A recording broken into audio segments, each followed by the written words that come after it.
Once again, I want to thank Marty and Fran Cedar for sponsoring this week's Dvar Torah. I would also say this week's Dvar Torah is somewhat sponsored by or inspired by Elon Musk, because I just noticed on Twitter that he announced that the autopilot feature on Teslas are now being distributed to all Teslas without any requirement to pay any extra fees.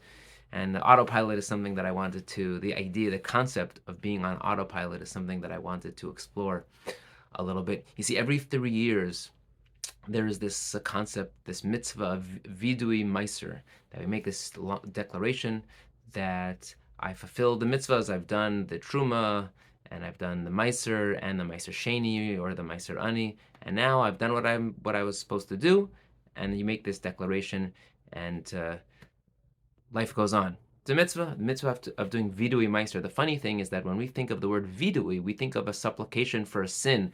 Ashamnu, Baganu, Rosh Hashanah, Yom Kippur are coming up. When we talk about vidui, we do vidui because we've done something wrong and we pledge to improve. Since when do we have a concept of doing vidui for something we did right? We did a mitzvah, shkoyach. We should celebrate, have a kiddush. Say vidui? That seems a little bit out of place. Says Hashem Tov. Rabbi Weinberger writes, no, you're missing the point. Vidui Meiser is perhaps even more important than doing vidui after a sin. Ashamnu Begano is important to say, I messed up and I pledge to do better. But you know what's even harder to do? What's harder to do is after you've done something right, to pledge that you're going to work even harder to do it better the next time. When we do vidui meiser, we don't pat ourselves on the back to Hashem and say, God, look what we've done. We did all our obligations. We're good to go. I said, no, we're doing vidui, because what we're saying to Hashem in essence is, we've done our mitzvah, we've done it well, maybe even exceedingly well. But you know what?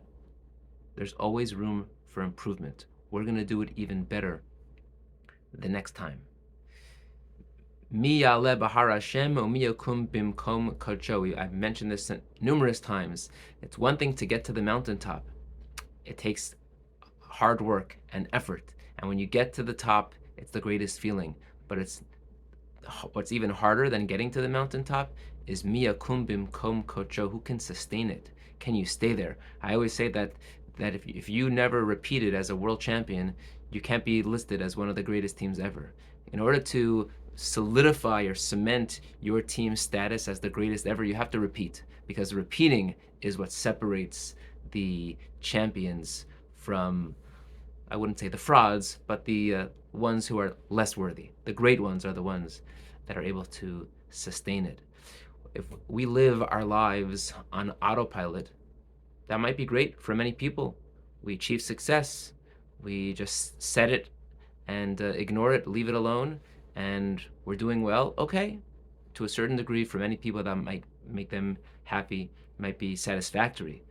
But living life on autopilot is never enough. That's not a Jewish value, not a Jewish ethic.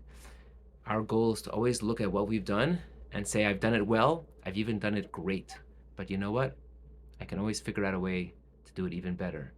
If you can imagine Michael Phelps breaking all of the original records and saying, I'm good, I've broken all the records, what more do I have to do? But no, he worked even harder to break his own records. And that's the challenge for each and every one of us. When we do vidui for a mitzvah, it's even harder than doing vidui for an avera, because there's a recognition that we know as well as we've done it, and we want to pat ourselves on the back.